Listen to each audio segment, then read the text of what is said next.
74वी घटना दुरुस्ती व्यवस्थित करायची, कारण की 73व्या आणि 74व्या घटना दुरुस्तीमध्ये पंचायत राज बद्दल सगळं सांगितलेलं आहे. आणि आता जो गट ब चा पेपर झाला त्याच्यावर सुद्धा 73 आणि 74व्या घटना दुरुस्तीबद्दल प्रश्न विचारलेले आहेत. चला मग आता हा प्रश्न काय आहे, तर प्रश्न आहे की लहान शहराच्या प्रशासनासाठी नगर क्षेत्र समिती स्थापन केली जाते आणि ती टिंब असू शकते. कशी? 3 पर्याय दिलेले, ती पूर्णपणे निवडलेली असू शकते, बरोबर आहे.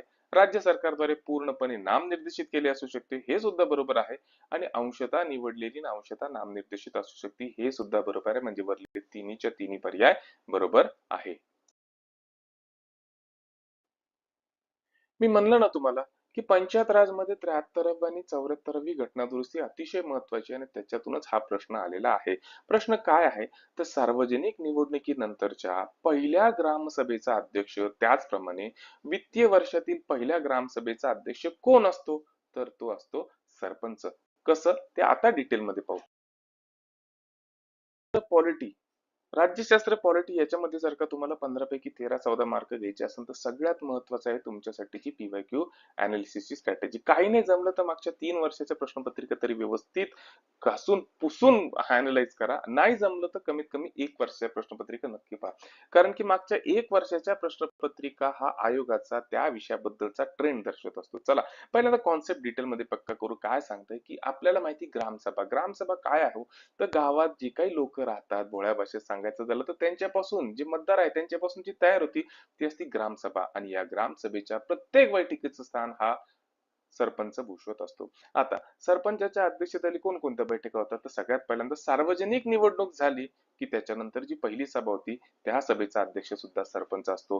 त्याच्यानंतर नवीन आर्थिक वर्ष सुरू झालं, फायनान्शियल इयर सुरू झालं की एप्रिल महिन्यामध्ये जी पहिली बैठक होती तिच्या सुद्धा अध्यक्ष सरपंच असतो. आणि वर्षभरातला इतर ज्या नियमित किंवा मग विशेष ज्या काही ग्रामसभा होतात त्याचा सुद्धा अध्यक्ष हा सरपंच असतो. आता मी म्हणलं ना तुम्हाला, हे सगळं कुठं दिलेलं आहे, तर हे दिलेलं आहे 73व्या घटना दुरुस्तीमध्ये, जी 1992 मध्ये झालेली आहे. आयोगाने प्रश्न विचारलेला आहे, विचारत आलेला आहे आणि विचारला जाऊ पण शकतो. काय? तर की संविधानातील कलम 243 अ नुसार ग्रामसभेची तरतूद करण्यात आलेली आहे. जर का सरपंच हा ग्रामसभेच्या याला अनुपस्थित राहील तर त्याच्या अनुपस्थितीमध्ये उपसरपंच हा त्या सभेचा अध्यक्षपद भूषवतो. तोही सुद्धा जर अनुपस्थित असेल तर त्याच्या अनुपस्थितीमध्ये ग्रामसभेमध्ये निवडून आलेले जे काही किंवा उपस्थित असलेल्या सदस्यांमधून निवडलेली कोणती व्यक्ती त्या सभेचे अध्यक्षस्थान भूषवू शकतो. मग अभ्यास करताना बऱ्याच वेळा आपल्याला ग्रामसेवक आणि सरपंच यांच्यामध्ये कन्फ्युजन होत असतं. ग्रामसेवक काय हो? तर ग्रामसेवक हा एक प्रकारचा प्रशासकीय अधिकारी आहे.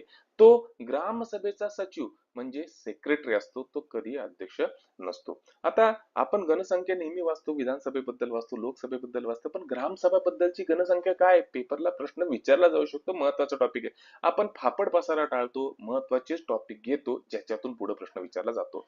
मग ग्रामसभेची जर का घनसंख्या ठरवायची असेल तर एकूण मतदारांच्या 15% किंवा 100 मतदार यापैकी जी कमी असेल ती संख्या ग्रामसभा घेण्यासाठी आवश्यक असते, त्याला घनसंख्या म्हणलं जातं.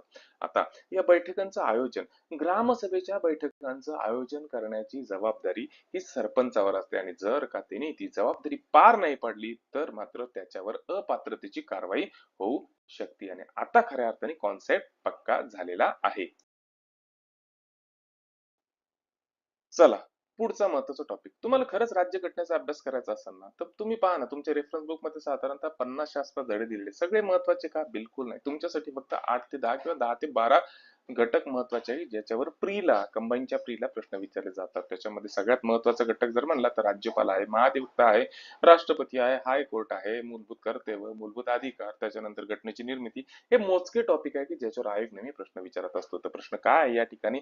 तर प्रश्न आहे की राज्यपालाकडे भारतीय राज्यघटनेतील अनुच्छेद टिंबटिंबनुसार कार्यकारी सत्ता सोपवण्यात आली आहे. कुठल्या कलमानुसार राज्यपालाकडे राज्याची कार्यकारी सत्ता सोपवण्यात आलेली आहे? तर उत्तर याचं आहे कलम 154. कसं ते डिटेल मध्ये पाहू.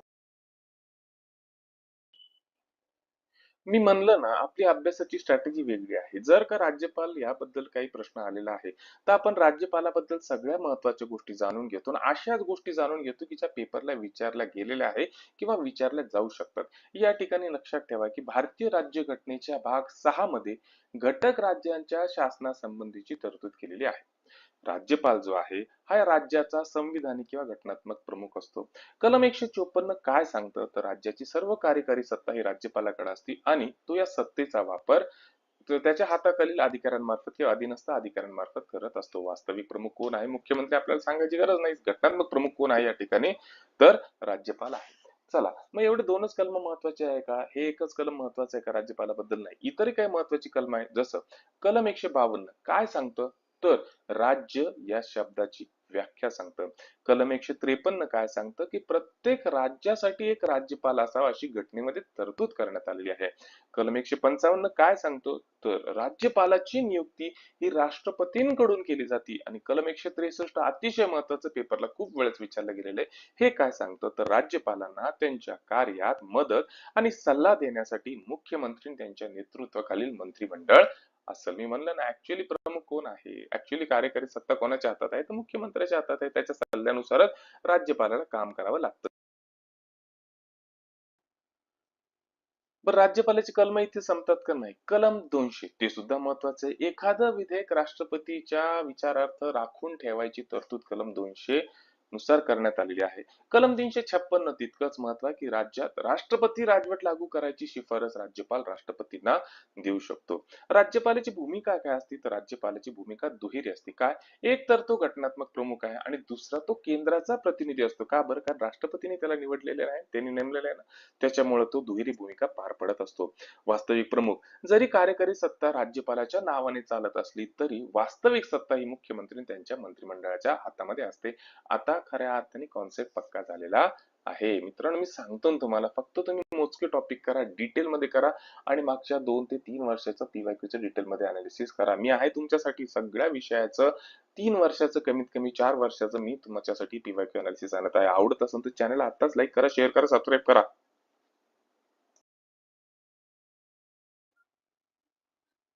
चला आता पाहू पुढचा प्रश्न पहा बरं जमतो का 15 सेकंदामध्ये जमणार आहे मला माहिती आहे कारण की तुम्हाला सांगू ना मूलभूत हक्क आयोगाचा आवडता टॉपिक दर प्रश्नपत्रिकेमध्ये एक तरी प्रश्न तो टाकणार म्हणजे टाकणार. या ठिकाणी काय सांगितलेलं आहे ते खालीलपैकी कोणती जोडी बरोबर जुळत नाही आपल्याला ते पाहायचं आहे. या ठिकाणी पहिलं आहे समानतेचा अधिकार जो कलम 14 आणि 18 नुसार दिलेला आहे एकदम बरोबर. शोषणाविरुद्धचा अधिकार जो अनुच्छेद 20 ते 22 नुसार दिलेला आहे हे चुकीचं आहे कसं ते डिटेल मध्ये पाहू ना. धार्मिक स्वातंत्र्याचा अधिकार कलम 25 ते 28 आणि सांस्कृतिक आणि शैक्षणिक अधिकार कलम 29 ते 30 हा प्रश्न महत्वाचा आहे आयोग मूलभूत हक्कांची वर्गवारी नेहमी विचारत असतं.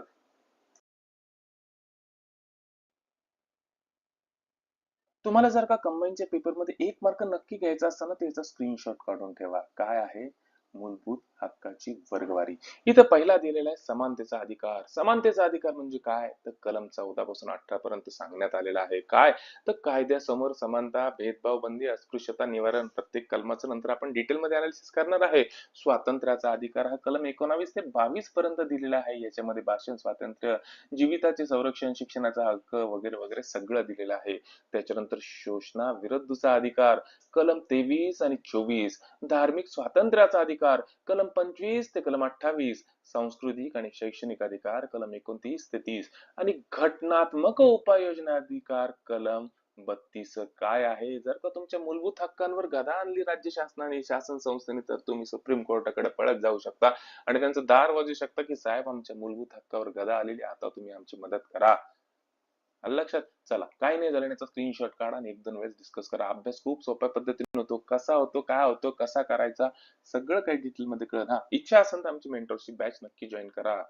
मला जमलं तर 9671003561 वर एखादा मेसेज टाकून पहा.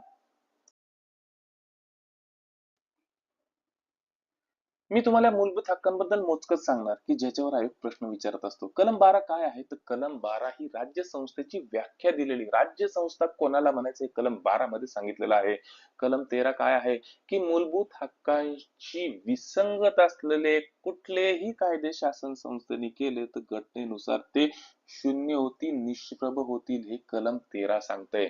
त्याच्यानंतर महत्वाचं म्हणजे की सुरुवातीला काय की संपत्तीचा अधिकार हा कलम 31 नुसार दिलेला मूलभूत हक्क होता, पण 44व्या घटना दुरुस्तीनुसार जी 1978 ला झाली त्याच्यानुसार मूलभूत हक्काच्या यादीतून हा संपत्तीचा अधिकार काढून टाकण्यात आलेला आहे. तो कलम 300A नुसार केवळ कायदेशीर हक्क ठेवण्यात आलेला आहे. एवढी एक लाईन व्यवस्थित समजून घ्या. मागच्या 5 वर्षात कमीत कमी 4 वेळेस प्रश्न आलेला आहे. कसं तर मी विथ प्रूफ प्रूव्ह करून देऊ शकतो. परत सांगतो की संपत्तीचा अधिकार कलम 31 नुसार जो देण्यात आला होता तो 44व्या घटना दुरुस्तीनुसार 1978 ला मूलभूत हक्कातून वगळण्यात आला आणि तो कलम 300A नुसार फक्त आणि फक्त कायदेशीर हक्क ठेवण्यात आलेला आहे. कलम 19 मध्ये 6 स्वातंत्र्य देण्यात आलेले आहे. भाषण, सभा, संघटन, संचार, वास्तव आणि व्यवसायाबद्दलचं स्वातंत्र्य. कलम 20 आणि 21 हे कलम जे आहे ते आणीबाणीच्या काळातही या कलम 20 आणि 21 नुसार दिलेले मूलभूत हक्क स्थगित होत नाही. इमर्जन्सीच्या काळामध्ये, आणीबाणीच्या काळामध्ये तर सगळे मूलभूत हक्क शासन संस्था स्थगित करू शकते, पण तुम्हाला जिवंत राहण्याचा जो अधिकार कलम 20 आणि 21 नुसार दिलेला आहे तो स्थगित केला जाऊ शकत नाही.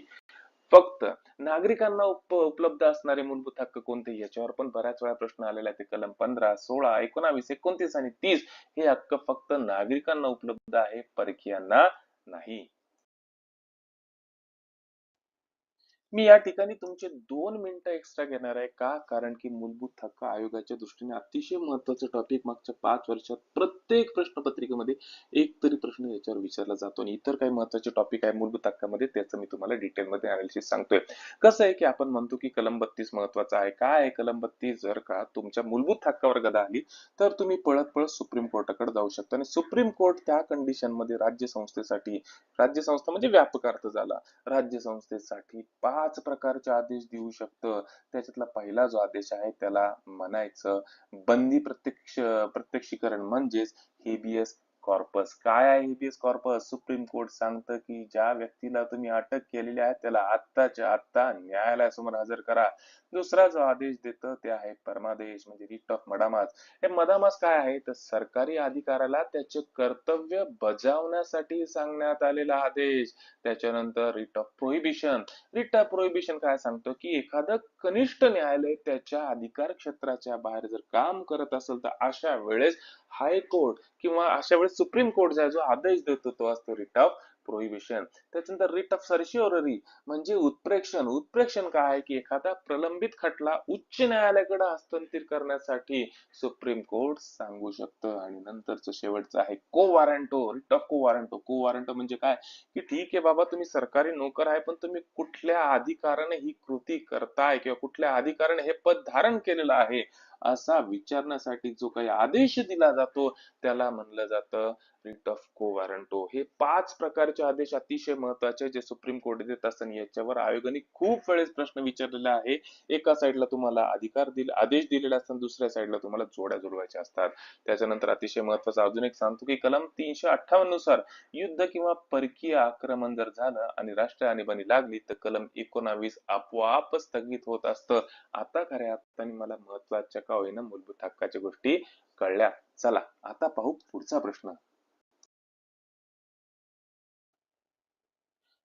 मी म्हणलेलं तुम्हाला 15 पैकी 3 क्वेश्चन राज्यघटनेमध्ये किंवा राज्यशास्त्रामध्ये कमीत कमी पंचायत राजवर असतात म्हणजे असतात. हे काय? हा प्रश्न त्याचाच आहे. प्रश्न काय आहे तर पोलीस पाटलांची नेमणूक करण्याचा अधिकार कोणास आहे? उत्तर आहे तहसीलदार. प्रश्न सोपा आणि उत्तर सुद्धा सोपं. मित्रांनो, मी जे उत्तर देतोय ना ते उत्तर आयोगाच्या प्रश्नपत्रिकेशी फायनल जी आन्सर की आलेली त्याच्याशी टॅलीच केलेले आहे आणि त्याचा स्क्रीनशॉट या लेक्चरच्या शेवटी देतोय. वाटलं तर नक्की क्रॉस व्हेरीफाय करून पहा, नाही तर परत म्हणतात सरांची उत्तर कुठून आली. चला आता कॉन्सेप्ट पक्का करू. चला या ठिकाणी पहिलं काय आहे की विद्यार्थी नेहमी आहे ना तहसीलदार आणि जिल्हाधिकारी यांच्या बाबत गोंधळ करत असतात. काय तर पहिल्यांदा लक्षात ठेवा की तहसीलदार जो आहे ना हा फक्त पाटलाच्या रजा मंजूर करत असतो आणि त्याच्यावर नजीकचे नियंत्रण ह्या तहसीलदाराचं असतं. मात्र त्याची नेमणूक करण्याचं काम कोण करत असतं तर जिल्हाधिकारी किंवा त्याच्या समकक्ष अधिकारी करत असतो. खास करून जिल्हाधिकारी उत्तर आहे म्हणजे जिल्हाधिकारीच करत असतो. चला, इथंच थांबायचंय का नाही तर आपल्याला पोलीस पाटलाबद्दलच्या इतरही महत्वपूर्ण गोष्टी जाणून घ्यायच्या आहे. पोलीस पाटलाची नेमणूक महाराष्ट्र ग्राम पोलीस अधिनियम 1967 नुसार करण्यात येते. याची नेमणूक जी आहे कायद्यानुसार पोलीस पाटलाची नेमणूक ही जिल्हाधिकाऱ्याकडूनच केली जाते. नियंत्रण जे आहे याच्यावर प्रशासकीय नियंत्रण जे आहे ते तहसीलदाराचं असतं. आणि याच्या पात्रता आणि अटी जर म्हणलं तर हा जो पोलीस पाटील आहे हा किमान 10वी उत्तीर्ण पाहिजे आणि त्याचं वय 25 ते 45 दरम्यान हवंय. मी म्हणलं ना तुम्हाला, काय नाही जमलं तर मूलभूत हक्क करा, मार्गदर्शक तत्व करा आणि कोर्ट करा. प्रश्न येणार म्हणजे येणार. हे पहा, आला की नाही प्रश्न. खालीलपैकी कोणत्या उच्च न्यायालयात सर्वाधिक खंडपीठ आहे? आणि उत्तर आहे बॉम्बे उच्च न्यायालय. मला आहे ना, कमेंट मध्ये काम करा बरं, गुगल करा. हे जे तिन्ही पर्याय आहे ना, किंवा चारही पर्याय आहे ना, यांना किती किती खंडपीठ आहे ते नक्की कमेंट मध्ये टाका. मला आवडेल की चला मी शिकवते आणि तुम्ही शिकताय. मित्रांनो, इथपर्यंत प्रयत्न आवडला असेल ना तर चॅनलला नक्की लाईक करा, शेअर करा आणि सबस्क्राईब करा. जर मनापासून इच्छा असेल परीक्षा पास व्हायची आणि जर तुम्हाला एखाद्या मेंटॉरची गरज असेल तर आमच्या मेंटॉरशिप बॅचला नक्की जॉईन करा. आमच्या मेंटॉरशिप बॅचचा नंबर आहे 9657003561. बेसिक पासून सांगू की अभ्यास कसा करायचा, कुठले रेफरन्स बुक वाचायचे, कीवर्ड स्ट्रॅटेजी काय असणार आहे, पीवायक्यूचं अनालिसिस कसं करायचं आणि आयोगाला जे पाहिजे तेच कसं वाचायचं. इच्छा असेल तर नक्की मला व्हॉट्सअप करा 9657003561 वर आणि बॅचला जॉईन करा. चला लेक्चर कंटिन्यू करू. चला पहा बरं जमतो का. पुढचा प्रश्न अतिशय महत्वाचा आहे. मागच्या 3 वर्षापासून ट्रेंडिंग आहे. परिशिष्टावर प्रश्न विचारला जातोय म्हणजे जातोय. प्रश्न काय आहे तर कोणत्या परिशिष्टामध्ये भारताच्या अधिकृत भाषांची यादी दिलेली आहे. तर उत्तर आहे 8वं परिशिष्ट. कसं ते डिटेल मध्ये पाहू. हा, आता तुम्ही काय करायचे याचे स्क्रीनशॉट काढून ठेवायचं. सगळं महत्वाचं आणि अगदी आपल्या स्क्रीनशॉट मध्ये असणार आहे. चला कॉन्सेप्ट पक्का करू. आपण इतर सगळीच परिशिष्ट आहे ना मस्तपैकी समजून घेऊ शॉर्टकट मध्ये. हा, पण सगळ्यात पहिल्यांदा आपण जे पर्याय आहे 8वी अनुसूचित किंवा 8वं परिशिष्ट त्याच्याबद्दल माहिती घेऊ.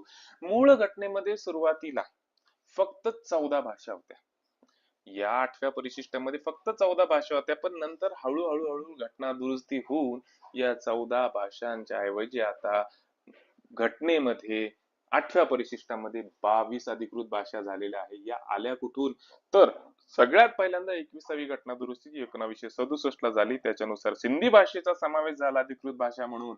त्याच्यानंतर 71वी घटना दुरुस्ती झाली, ती झाली 1992 ला. त्याच्यामध्ये कोकणी मणिपुरी नेपाळी म्हणजे केएमएन, कोकणी मणिपुरी नेपाळी या भाषांचा समावेश झाला. त्याच्यानंतर आली 92वी घटना दुरुस्ती 2003 ला. त्याच्यानुसार बोडो, डोंगरी, मैथिली आणि संथाली बीडीएमएस सारख्या भाषांचा समावेश या 8व्या परिशिष्टामध्ये झाला. या तिन्हीच्या तिन्ही घटना दुरुस्ती खूप महत्वाच्या आहे. आयोगाने यावर खूप वेळेस प्रश्न विचारलेला आहे. एक तर डायरेक्ट प्रश्न विचारलेला आहे किंवा जोड्या लावाच्या स्वरूपामध्ये प्रश्न विचारलेला आहे. चला आता काहीच करायचं नाही. आता मस्तपैकी स्क्रीनशॉट काढायचा. ग्रॅज्युएशनची जी मुलं असेल ना ते स्क्रीनशॉट काढायचं आणि यातच आपल्या मित्रासोबत डिस्कस करायचं. ही परिशिष्टांची यादी आहे. पहिलं परिशिष्ट जे आहे ते आहे घटक राज्य आणि केंद्र शासित प्रदेशांची नावं आणि त्यांच्या सीमा. शॉर्टकट मध्ये कसं लक्षात ठेवायचं तर पहिले परिशिष्ट नुसती नावं. त्याच्यानंतर आलं दुसरं परिशिष्ट राष्ट्रपती, राज्यपाल, सभापती, न्यायाधीश इत्यादी सारख्या महत्वाच्या व्यक्तींचे पगार, भत्ते आणि विशेष अधिकाऱ्याबद्दल दिलेली माहिती. मग लक्षात कसं ठेवायचं. दुसरं परिशिष्ट नुसते पगार. तिसरं परिशिष्ट जे आहे ते निवडून आलेले प्रतिनिधी, आमदार, खासदार असो, मंत्री असो, न्यायाधीश असो यांना ज्या काही शपथा दिल्या जातात त्याचे फॉर्मॅट. मग तिसरं परिशिष्ट कसं लक्षात ठेवायचे. नुसत्या शपथा. चौथं परिशिष्ट राज्यांच्या आणि केंद्रशासित प्रदेशांच्या राज्यसभेमध्ये असलेल्या जागा. मग शॉर्टकट मध्ये कसं लक्षात ठेवायचं. चौथं परिशिष्ट नुसत्या जागा. पाचवं परिशिष्ट हे अनुसूचित क्षेत्र आणि अनुसूचित जमातींचं प्रशासन आणि नियंत्रणाबद्दल आहे. त्याला अपवाद आहे आसाम, मेघालय, त्रिपुरा, मिझोराम त्या ठिकाणी हे नाहीये. आणि 6वं परिशिष्ट हे आसाम, मेघालय, त्रिपुरा आणि मिझोराम म्हणजे एएमटीएम या राज्यामध्ये असणाऱ्या आदिवासी क्षेत्रांच्या प्रशासनाशी संबंधित आहे. घटनेमधलं 7वं परिशिष्ट हे केंद्र सरकार आणि राज्य यांच्यामध्ये कामाची विभागणी कशी होती, अधिकारांची विभागणी कशी होती, त्याची यादी आहे. त्याबद्दल माहिती देतंय. त्याच्यासाठी 3 याद्या, संघ सूची, राज्य सूची आणि समवर्ती सूची. मग शॉर्टकट मध्ये कसं लक्षात ठेवायचं? 7वं परिशिष्ट नुसत्या सूच्या. 8वं परिशिष्ट आत्ताच पाहिलं, राज्य घटनेने मान्यता दिलेल्या 22 अधिकृत भाषा. 9वं परिशिष्ट जमीन सुधारणा, जमीनदारी पद्धत रद्द करण्याबद्दलचे कायदे हे 9व्या परिशिष्टामध्ये आहे. मग काय शॉर्टकट? नुसते कायदे. कसले कायदे? जमीनदारी आणि जमीनच्या पद्धतीचे, जमीन सुधारणांचे कायदे. त्याच्यानंतर 10व्या परिशिष्ट पक्षांतर बंदी. सगळ्यात महत्वाचं, पेपरला खूप वेळेस विचारलं जातं, कुठल्या घटना दुरुस्तीने होतं? थांबा ना, पुढच्या स्लाइड मध्ये पाहूच. 11वं परिशिष्ट पंचायतींचे अधिकार, जबाबदार आणि कार्यक्षेत्र. याच्यामध्ये साधारणतः 29 विषय येतात, पेपरला विचारलं जाऊ शकतं. आणि 12वे परिशिष्ट नगरपालिकांचे अधिकार. आता हे पंचायतींचे अधिकार म्हणजेच काय? जिल्हा परिषद, ग्रामसभा, त्याच्यानंतर पंचायत समित्या यांच्याबद्दल म्हणजे 11वं परिशिष्ट. 12वं परिशिष्ट म्हणजे शहरामधल्या नगरपालिका, त्यांचे अधिकार, जबाबदार, कार्यक्षेत्र यांच्याबद्दलचे 18 विषय.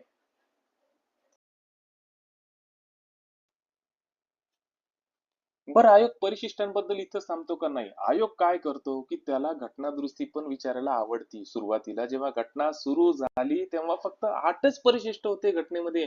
आजच्या घडीला 12 परिशिष्ट झालेले आहे. कसे? पहिलं 9वं परिशिष्ट पहिल्या घटना दुरुस्तीनुसार आलं 1991 ला, ते 1951 ला, सॉरी. आपण पाहिलं ना ते जमिनी संबंधीचे कायदे केलेले, ते 9वं परिशिष्ट.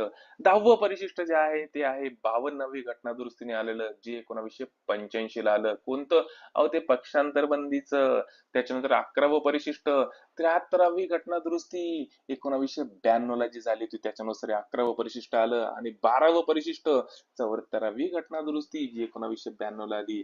गावाकडच्या स्थानिक स्वराज्य संस्था, शहरातल्या स्थानिक स्वराज्य संस्था यांना जे काही अधिकार भेटलेले आहे, घटनात्मक दर्जा भेटला, या 2च घटना दुरुस्तीने भेटलेला आहे.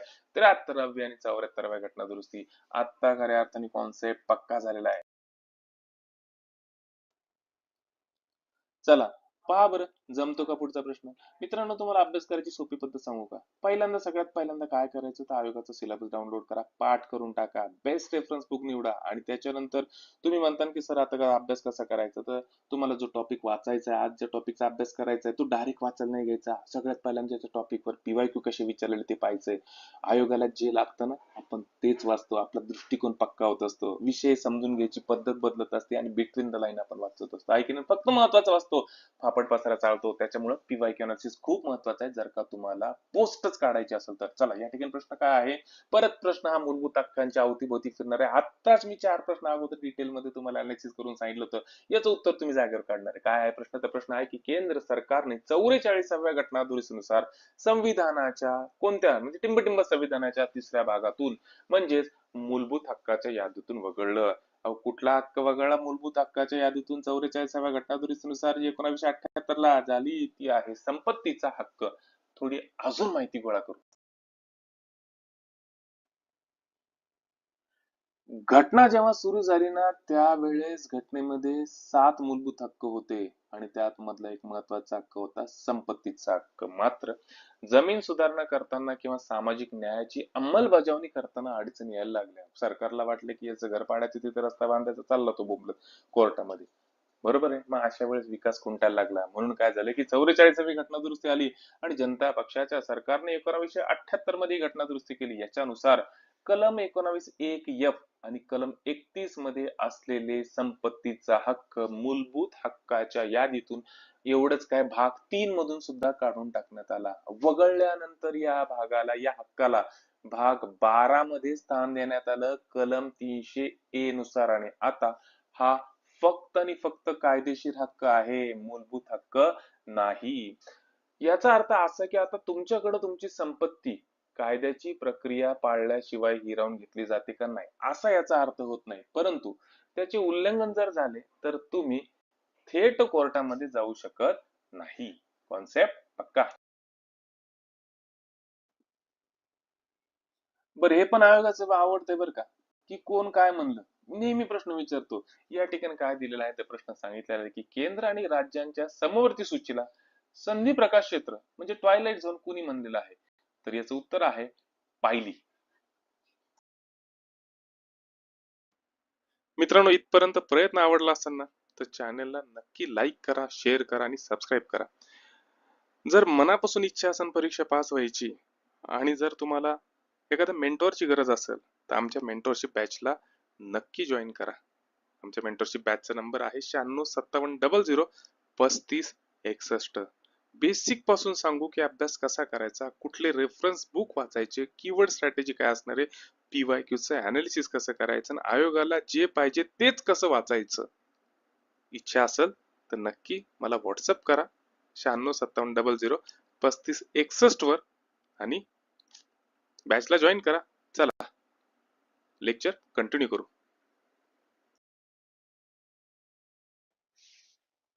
मूलभूत हक्क, महाधिवक्ता, राज्यपाल, राष्ट्रपती याच्यानंतर जर का आयोगाला आवडत असेल ना तर आयोगाला आवडती घटना निर्मितीचा टॉपिक. कोण होतं घटना निर्मितीच्या प्रक्रियेमध्ये, कुठला भाग कुठल्या देशाकडून घेतला, याच्यावर नेहमी प्रश्न विचारतो त्याच्यावरच आधारित हा प्रश्न आहे. इथं प्रश्न काय आहे की आपल्याला आयोग कथन ओळखायचं आहे. पहिलं आहे HVR अय्यंगर, हे संविधान सभेचे मुख्य आरक्षक होते. त्याच्यानंतर दुसरं आहे SN मुखर्जी, हे संविधान सभेचे सचिव होते. आणि तिसरं विधान आहे प्रेम बिहारी नारायण रायजादा, हे भारतीय संविधानाचे सुलेखनकार होते. याच्यातलं फक्त ऑप्शन ए आणि बी बरोबर आहे. कसं ते डिटेल मध्ये पाहू. बरं, या ठिकाणी काय कॉन्सेप्ट पक्का करणार, काहीच नाही. तुम्ही काय करा, याचा स्क्रीनशॉट काढा आणि एक दोन वेळेस वाचून घ्या आणि एक दोन वेळेस कोणासोबत डिस्कस करा. डिस्कशन सगळ्यात भारी स्ट्रॅटेजी मित्रांनो.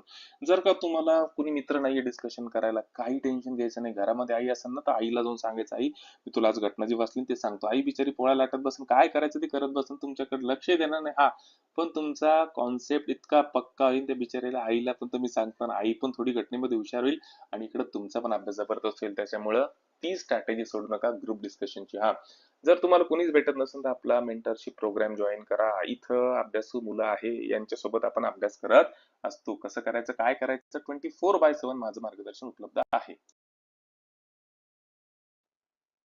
मोजके टॉपिक त्याच्यामधला मोजका टॉपिक म्हणलं तर विधानसभा, विधानमंडळ आणि कायदे तयार करण्याची पद्धत. आयोग मागच्या 5 वर्षाचा प्रश्न विचारतो. इथं प्रश्न काय आहे तर खालीलपैकी योग्य कथन आपल्याला ओळखायचं आहे राज्य विधिमंडळाबद्दल. इथं प्रश्न व्यवस्थित वाचायचा. नजर हटी दुर्घटना घटी, इथं योग्यच्या ऐवजी अयोग्य वाचला ते कार्यक्रम फेक झाला. सिली मिस्टेक मध्ये 2-3 मार्क गेलं तरी कार्यक्रम होऊन जातो, त्याच्यामुळे सिली मिस्टेक करायचं नाही. प्रश्न व्यवस्थित वाचायचा. प्रश्न व्यवस्थित वाचला म्हणजे 50% तुमचं उत्तर निघलेलं आहे. प्रश्न तोडून तोडून वाचायचा. प्रश्न काय आहे तर खालीलपैकी योग्य कथन कोणतं राज्य विधिमंडळाबद्दल ते आपल्याला पाहायचंय. पहिलं विधान दिलेलं आहे, पहिलं कथन दिलेलं आहे की सामान्य विधेयक हे मंत्र्याद्वारे किंवा खाजगी सदस्यांद्वारे मांडलं जाऊ शकतं. पर्याय एकदम बरोबर आहे. दुसरं विधेयक दिलेलं आहे की धन विधेयक हे सुद्धा खाजगी मंत्र्याद्वारे किंवा खाजगी सदस्याद्वारे मांडलं जाऊ शकतं का, नाही, हा पर्याय चुकीचा आहे. कसं ते डिटेल मध्ये पाहू. चला, सामान्य विधेयक जे आहे ना, एक तर मंत्री सुद्धा मांडू शकतो किंवा मग सभागृहातला एखादा खाजगी सदस्य सुद्धा मांडू शकतो. मंत्री सोडून जे सभागृहातले सदस्य आहे, आमदार, त्यांना तुम्ही खाजगी सदस्य म्हणू शकता. धन विधेयकाबद्दल मात्र वेगळं आहे. धन विधेयक जे आहे हे केवळ मंत्र्याद्वारेच मांडलं जाऊ शकतं. ते खाजगी सदस्याद्वारे मांडलं जाऊ शकत नाही. धन विधेयक हे सरकारी विधेयक असते आणि ते मांडण्यापूर्वी राज्यपालांची पूर्व शिफारस असणे आवश्यक आहे. चला, या सरकारी विधेयकाचा आणि खाजगी विधेयकाचा आपण कम्पॅरिटिव्ह अभ्यास करू. सरकारी विधेयक फक्त मंत्र्याद्वारेच मांडता येतं. खाजगी विधेयक कोणत्याही सदस्याद्वारे त्या सभागृहाच्या मांडता येऊ शकतं. पूर्व सूचना 7 दिवसांची नोटीस आवश्यक, इथं 1 महिन्याची नोटीस आवश्यक. पास होण्याची शक्यता जास्त असते, कारण की सरकारचं बहुमत असतं ना त्या सभागृहामध्ये, त्याच्यामुळे ते पास होणारच आहे. खाजगी विधेयक पास होण्याची शक्यता कमी असते. जर हे सरकारी विधेयक नाकारलं गेलं, याचा अर्थ असा होतो की बाबा त्या सभागृहामध्ये बहुमत जे आहे ते सरकारी पक्षाचे आहे आणि ते सरकारी पक्षाद्वारे हे विधेयक जर का नाकारलं गेलं तर सरकारला राजीनामा द्यावा लागतो. खाजगी विधेयक नाकारलं गेलं तर कुठल्याही प्रकारचा राजीनामा द्यावा लागत नाही. कॉन्सेप्ट पक्का.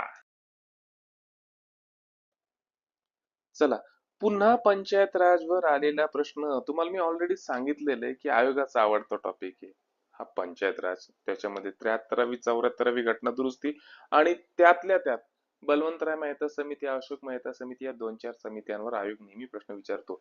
आता 4 जानेवारीला ग्रुप बी ची जी एक्झाम झाली ना त्याच्यामध्ये ऑलरेडी प्रश्न आलेला आहे. मी डिटेल मध्ये त्याचा अनालिसिस दिलेला आहे. आणि पहा बरं 11 जानेवारीला परत त्याच टॉपिकवर तशाच प्रकारचा प्रश्न आलेला आहे. मित्रांनो, काय माहिती का, एक तर प्रश्न सरळ सरळ विचारला जातो किंवा त्याच्यामधले जे बीट्स आहे, जे पर्याय आहे ना, त्याच्या अवतीभोवती फिरणारच प्रश्न तुम्हाला विचारला जातो. या ठिकाणी प्रश्न काय आहे, तर प्रश्न आहे की बलवंतराय मेहता समितीची योग्य शिफारस तुम्हाला ओळखायची आहे. पहिलं काय आहे, तर ग्रामपंचायत प्रत्यक्ष निवडून आलेल्या प्रतिनिधींपासून स्थापन करावी, ही तिने शिफारस दिली ती योग्य काय योग्य तुम्ही सांगायचंय. दुसरी शिफारस आहे की पंचायत समिती जिल्हा परिषद प्रत्यक्ष निवडून आलेल्या प्रतिनिधींसह स्थापन करावी. आणि तिसरं आहे जिल्हाधिकारी जिल्हा परिषदेचे अध्यक्ष असावेत. याच्यातला पर्याय फक्त अ आणि क बरोबर आहे. कसं ते आपण डिटेल मध्ये पाहू. मी हेच विश्लेषण ग्रुप बी च्या 4 जानेवारी 26 च्या एक्झामचं अनालिसिस करताना दिलेले, मी तसंच तसं इथं कॉपी केलेलं, बाकी काहीच नाही. या ठिकाणी काय दिलेले की बलवंतराय मेहता समिती जी 1957 ला स्थापन झाली होती, तिने काय शिफारशी केली होत्या. पहिली जी शिफारस होती की ग्रामपंचायत जी आहे ना, ती प्रत्यक्ष निवडलेल्या प्रतिनिधींची असावी. ग्रामपंचायतीमध्ये जे काही सदस्य आहे ना, ते गावातल्या लोकांनी निवडून दिलेले असावे. दुसरं जे होतं की पंचायत समिती आणि जिल्हा परिषद जे आहे ते अप्रत्यक्षपणे निवडून दिलेले असावे. हे बलवंतराय मेहता समितीची शिफारस होती. किंवा पंचायत समिती आणि जिल्हा परिषद याच्यामध्ये प्रत्यक्ष निवडून दिलेले सदस्य नको, तर अप्रत्यक्षपणे निवडून दिलेले सदस्य असावे. पंचायत समितीमध्ये मग सदस्य कोण येणार, की बाबा पंचायत समिती ज्या ग्रामपंचायतीची मिळून बनलेली आहे ना, त्याच्यातले सदस्य तुम्ही पंचायत समितीवर घ्या.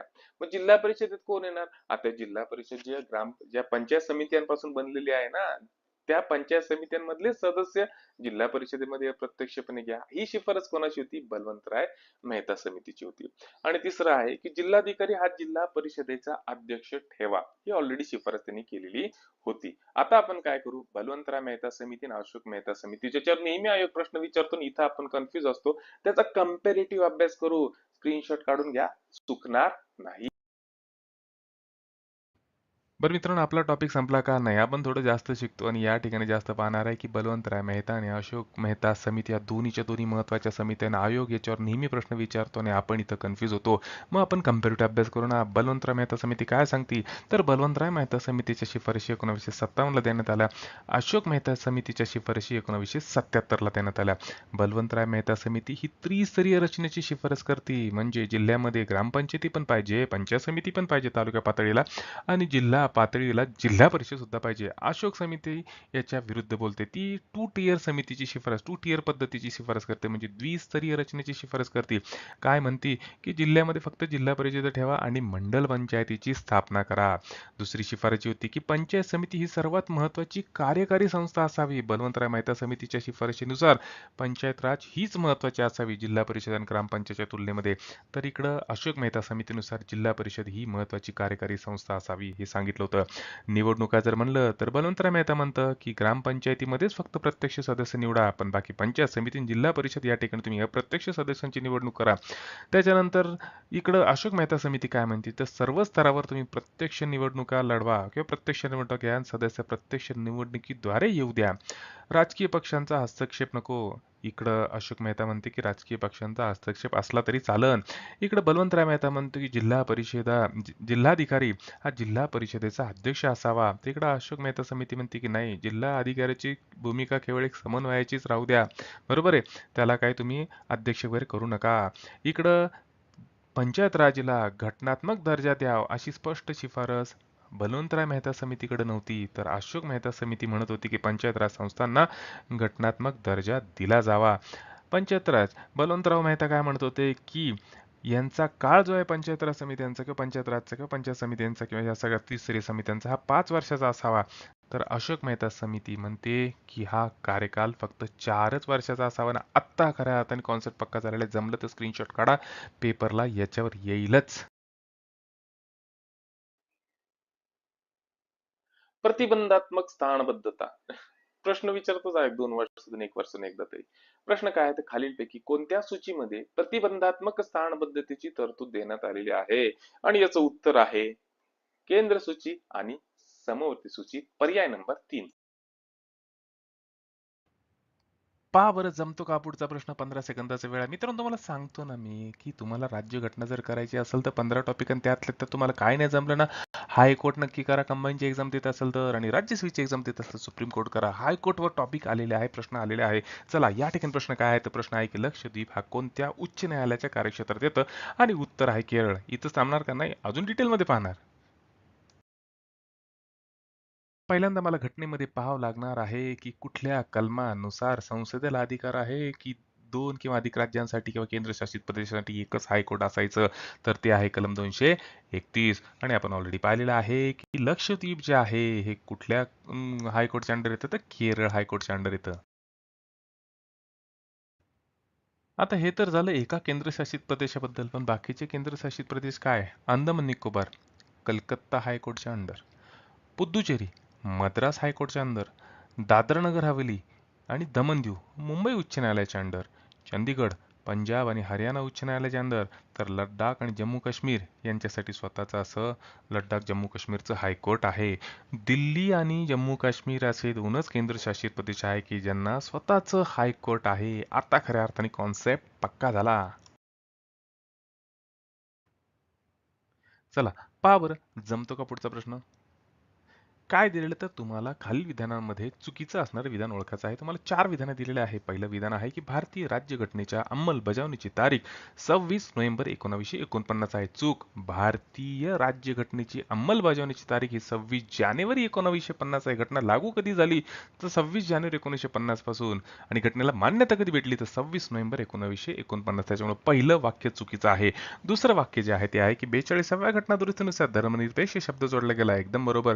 तिसरं विधान आहे की 42वी घटना दुरुस्ती 1976 मध्ये झाली, जिला मिनी कॉन्स्टिट्यूशन म्हणून ओळखलं जातं. ती घटना दुरुस्ती 1976 मध्ये झाली. एकदम बरोबर. आणि या घटना दुरुस्तीनुसार सामाजिक, आर्थिक आणि राजकीय न्याय या न्याय संबंधीच्या नवीन संकल्पना भारतीय राज्यघटनेत ऍड करण्यात आल्या, आणि त्या कुठून घेण्यात आल्या होत्या? त्या रशियाकडून घेण्यात आल्या होत्या. हे तिसरं किंवा चौथं विधान सुद्धा बरोबर आहे. डिटेलमध्ये आपण कॉन्सेप्ट पक्का करू. 26 नोव्हेंबर 1949 या दिवशी राज्यघटनेची स्वीकृती करण्यात आली, आणि त्याच्यामुळेच हा दिवस आपण संविधान दिन म्हणून पाळतो. 26 नोव्हेंबर. 26 जानेवारी 1950 ही ॲक्च्युअल तारीख आहे की ज्या दिवशीपासून राज्यघटनेची सुरुवात झाली, घटना सुरू झाली, ज्याला आपण प्रजासत्ताक दिन म्हणून ओळखतो. तिसरं महत्त्वाचं या ठिकाणी आहे की 42वी घटना दुरुस्ती ॲक्च्युअली झाली कधी होती? 1976 ला झाली होती. आणि या घटना दुरुस्तीनुसार राज्यघटनेत पहिल्यांदाच बदल करण्यात आला, आणि राज्यघटनेमध्ये समाजवादी, धर्मनिरपेक्ष आणि एकात्मता यासारखे 3 शब्द टाकण्यात आलं. त्यासोबतच राज्यघटनेचा उद्देश, न्यायाचा आदर्श स्पष्ट करण्यात आला, आणि त्याच्यामध्ये सामाजिक, आर्थिक आणि राजकीय न्याय ही संकल्पना टाकण्यात आली. ही संकल्पना आली कुठून? तर ही 1917च्या रशियन राज्यक्रांतीतून आली होती. जमलं तर याचा स्क्रीनशॉट काढून ठेवा. पेपरला विचारलं जाऊ शकतं, आणि ऑलरेडी विचारलेलं पण आहे खूप वेळेस, की न्याय जो आहे सामाजिक, राजकीय आणि आर्थिक न्याय हा कुठून आलेला आहे? तर रशियाकडून आलेला आहे. स्वातंत्र्य, समता, बंधुता यासारखे शब्द कुठून आलेले? तर फ्रान्सकडून आलेले आहे. प्रजासत्ताक ही संकल्पना कुठून घेतलेली? तर फ्रान्सकडूनच घेतलेली आहे. आणि मार्गदर्शक तत्व हे आयर्लंडकडून घेतलेलं आहे. आपण मागच्या पीवायक्यू अनालिसिसमध्ये डिटेलमध्ये पाहिलेलं आहे. मित्रांनो तुम्हाला सांगू का की एकदम सोपं आहे. मी म्हणतो ना तुम्हाला की रंजन कोळंबे सरांचं पुस्तक असो, लक्ष्मीकांत सरांचं पुस्तक असो, अहो 50-50 धडे, 50-50 चॅप्टर दिलेले आहे. तुम्हाला प्रीला एवढं विचारलं जातच नाही हो. मोजके 10 ते 15 टॉपिक विचारले जातात, आणि ते जर का तुम्हाला समजून घ्यायचे असेल तर सगळ्यात महत्त्वाचं सांगतो की तुम्ही मागच्या 3 वर्षाच्या पीवायक्यूचं अनालिसिस डिटेलमध्ये करा. मग राज्यसेवा सोडू नका, किंवा कंबाईन ग्रुप बी, कंबाईन ग्रुप सी पाहू नका. तिन्ही वर्षाच्या प्रश्नपत्रिकांचं अनालिसिस डिटेलमध्ये करा. त्यातल्या त्यात मागच्या 1 ते 1.5 वर्षाच्या प्रश्नपत्रिकेचं अनालिसिस डिटेलमध्ये केलं तर तुमच्या लक्षात येतं की परीक्षकाचा जो ट्रेंड आहे तो आता कुठं चाललेला आहे, ट्रेंडिंग काय आहे, ट्रेंडिंग क्वेश्चन कोणता आहे, परीक्षा कुठं प्रश्न विचारते आपल्या लक्षात येतं. त्याच्यामुळे पीवायक्यू अनालिसिस हा आपला अभ्यासाचा बॅकबोन आहे, आणि आपल्याला फक्त अभ्यास नाही करायचा मित्रांनो, आपल्याला पोस्ट मिळवायची आहे. तुम्ही म्हणता सर ऑलरेडी 4 ऑप्शन तर तुम्ही क्लिअर करून सांगितलेले, पण डबल तुम्ही याच्यावर काय एवढा वेळ देताय? का देतोय? कारण की 42वी घटना दुरुस्ती अतिशय महत्त्वाची आहे आणि याच्यावर आयोगाने आत्तापर्यंत खूप वेळेस प्रश्न विचारलेले आहे. का बरं 42वी घटना दुरुस्ती महत्त्वाची आहे? जिला मिनी कॉन्स्टिट्यूशन म्हणून ओळखलं जातं, जिला लघु संविधान म्हणून ओळखलं जातं आणि खूप मोठ्या प्रमाणामध्ये ज्या काळामध्ये घटनेमध्ये दुरुस्त करण्यात आला, तो काळ म्हणजे 1976चा काळ. ती घटना दुरुस्ती 42वी घटना दुरुस्ती.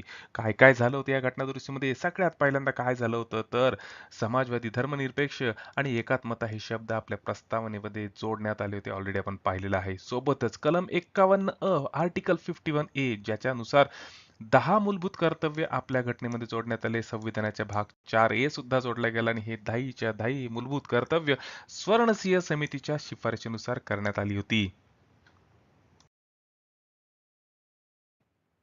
बरं ही 42वी घटनादुरुस्ती इथंच थांबली का? नाही. हिनी 3 नवीन मार्गदर्शक तत्व सुद्धा आणली. पहिलं मार्गदर्शक तत्व कोणतं होतं? कलम 39 समान न्याय आणि मोफत कायदेशीर सहाय्य किंवा सल्ला. त्याच्यानंतर कलम 43 उद्योगधंद्याच्या व्यवस्थापनात, मॅनेजमेंटमध्ये कामगारांचा सहभाग वाढावा हे मार्गदर्शक तत्व टाकण्यात आलं.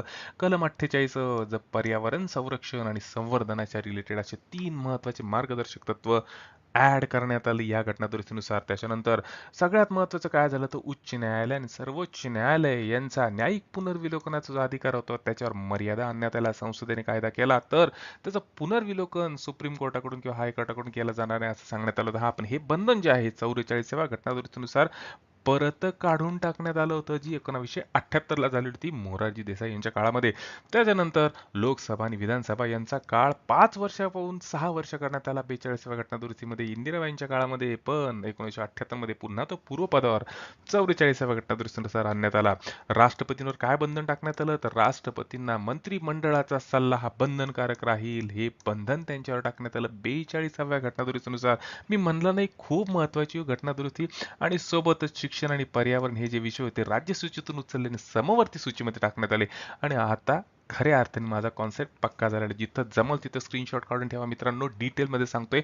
तुम्ही इथं पीवायक्यू अनालिसिस करा आणि याच्यानंतर रंजन कोळंबे सरांचं किंवा लक्ष्मण सरांचं पुस्तक घेऊन बसा.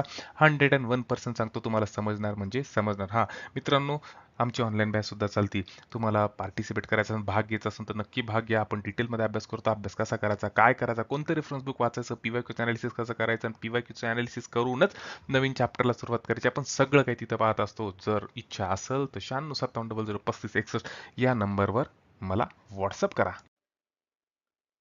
तुम्ही म्हणता सर तुम्ही PYQ चे जे काही उत्तर दिले ते बरोबर कसे? ही आयोगाची उत्तर तालिका आहे. चाळून घ्या. लगेच तुमच्या लक्षात येऊन जाईल. माझा प्रयत्न आवडत असताना मित्रांनो तर चॅनलला लाईक करा, शेअर करा, नक्की सबस्क्राईब करा आणि बेल नोटिफिकेशनला प्रेस करा. मी आहे ना माझा एकच प्रयत्न आहे की बाबा तुम्हाला प्रत्येक विषयाच्या PYQचा असं डिटेलमध्ये अनालिसिस करून द्यायचं जेणेकरून तुमच्या अभ्यासामध्ये थोडीफार माझी मदत तुम्हाला होईल. अजून एक हे जे लेक्चर आहे ना हे लेक्चर मी लाईव्ह म्हणून टाकणार आहे. ते तुम्हाला 10-11 घंटे लाईव्ह कंटिन्यू दिसेल. पण मित्रांनो भले ते अर्धा घंट्याचे लेक्चर आहे ते कंटिन्यू चालू राहील. प्रयत्न माझा काय माहिती का की असे काही विद्यार्थी आहे की जे जॉब करून शिकतात, ज्यांना खूप कमी वेळ भेटतो अभ्यासाला किंवा ठराविक वेळ भेटतो, त्या मुलांपर्यंत मला पोहोचायचंय आणि त्याच्यासाठी मी माझे हे रेकॉर्डेड लेक्चर लाईव्ह म्हणून कंटिन्यू टाकत असतो. त्याच्यामध्ये कुठल्याही प्रकारची शंका कुशंका उपस्थित करू नका. आणि हा चॅनलला तुमच्या सपोर्टची गरज आहे. चला भेटू आपण पुढच्या व्हिडिओमध्ये आयोगाच्या पुढच्या प्रश्नपत्रिकेमध्ये. आणि अजून एक सांगतो विज्ञानाचं डिटेलमध्ये टॉपिक वाईज PYQ आणतोय. मी म्हणलं ना तुम्हाला विज्ञानामध्ये फक्त 5 ते 7 टॉपिक करा. जास्तीत जास्त मार्क मिळवा आणि सगळ्या टॉपिकचे मी डिटेल PYQ अनालिसिस करून टॉपिक वाईज तुमच्यापर्यंत पोहोचणार आहे. त्याच्यामुळे आता चॅनलला लाईक करा, शेअर करा आणि सबस्क्राईब करा. यापूर्वी आपण गट ब 2025 जी 4 जानेवारी 2026 ला पेपर झालाय त्याच्यामधले राज्यघटनेच्या सगळ्या PYQचं डिटेलमध्ये अनालिसिस केलेलं आहे. आपण 2017 पासून 2025 पर्यंत ज्या काय प्रश्नपत्रिका झालेल्या आहेत त्याच्यामध्ये विज्ञान विषयाचं सुद्धा डिटेलमध्ये अनालिसिस केलेलं आहे. आणि आज आपण पाहणार आहे गट क सेवा संयुक्त पूर्व परीक्षा 2025 11 जानेवारी 2026 ला जी झालेली आहे तिच्यामध्ये राज्यघटनेवर कशा प्रकारचे प्रश्न विचारले गेलेले आहेत त्याचं डिटेलमध्ये अनालिसिस करणार आहे. मित्रांनो एक लक्षात ठेवा की तुम्हाला साधारणतः कंबाईनला 7 सब्जेक्ट आहे. या 7 सब्जेक्ट पैकी आपण म्हणतो की 3 सब्जेक्ट सोपे आहे. कोणते? पॉलिटी झालं, अर्थशास्त्र झालं आणि जॉग्राफी झालं. बरं, या तिन्ही सब्जेक्टवर साधारणतः 40 मार्कापर्यंत तुम्हाला प्रश्न विचारले जातात. सोपं कोणाला म्हणायचं, की ज्याला 40 पैकी 30-31 पर्यंत जर मार्क पडत असेल तर त्याच्यासाठी तो विषय सोपे झाले. परंतु जर का तुम्हाला 40 पैकी 18-20च मार्क पडत असेल तर तो सब्जेक्ट तुमच्यासाठी सोपा नाही. साधं राज्यघटनेचं जर का उदाहरण घेतलं तर 15 पैकी जर का तुम्हाला फक्त 6, 7, 8 प्रश्न येत असेल तर समजायचं की तुमच्यासाठी तो सब्जेक्ट अवघड आहे आणि तुमची त्या सब्जेक्ट बद्दलची स्ट्रॅटेजी चुकते. मित्रांनो, जर का कंबाईन तुम्हाला पास व्हायचं असेल ना तर फक्त एकच गोल्डन रूल सांगतो की सोपं सोडायचं नाही. हे 3 सब्जेक्ट पक्के करा. 30-32 मार्कापर्यंत याच्यामध्ये ॲव्हरेज आणा आणि उरलेल्या जे 4 सब्जेक्ट आहे ते नक्की तुम्हाला 20-25 मार्कापर्यंत घेऊन जातात. त्याच्यामुळे सोपं पक्क करायचं आणि नंतर अवघडच्या मागे पळायचं. आणि हे सोपं पक्क करण्यासाठी मी घेऊन आलेलो आहे राज्य घटनेवरची सिरीज. आजचा आपला पेपर आहे संयुक्त गट क 2025 चा. चला मग टॉपिकला सुरुवात करू.